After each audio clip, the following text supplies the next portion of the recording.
My name's Lawrence Hagan. I was born in a country town called Colomulla in southwest Queensland. I now reside here in Toowoomba. I lived here for over 20 years. I'm currently studying at the University of Southern Queensland, doing a Bachelor of Education. In 1999, my brother and I, Stephen, went to a local football match in Toowoomba at the Athletic Oval. And it was during this time that we both noticed this sign displayed with the word nigger. And both Stephen and myself were very offended by this sign.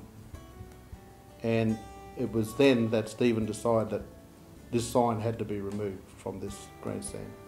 Through this process of Stephen's working to have this sign removed, the Queensland Government and the governing body of Toowoomba Rugby League, who are primarily from a European background, have now become aware that this sign is offensive to the Indigenous people of this country. The good news is that these governing bodies have now removed this sign. Toowoomba is a city of 100,000 people.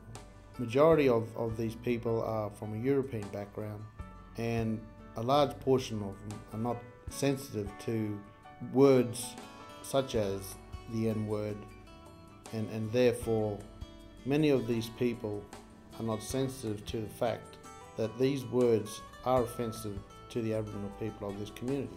So what this means to the broader context of Australia is that non-Indigenous people need to become more aware that such words as the N-word is very offensive and sensitive to Indigenous people.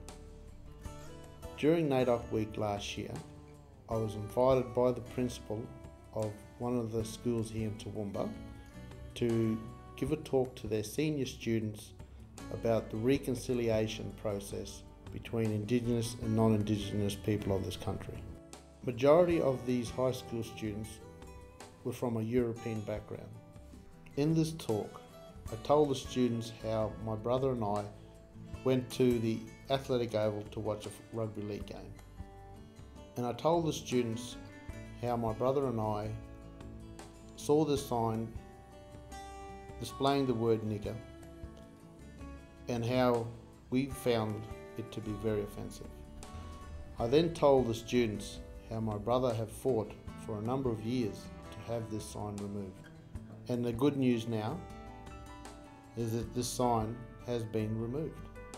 And to finish the talk, I tried to help the students to be aware of the fact that the words and language of the white majority can sometimes offend the minority and Indigenous people of Australia. I believe that the removal of this sign is a significant step in the reconciliation process of Indigenous and non-Indigenous people of Australia.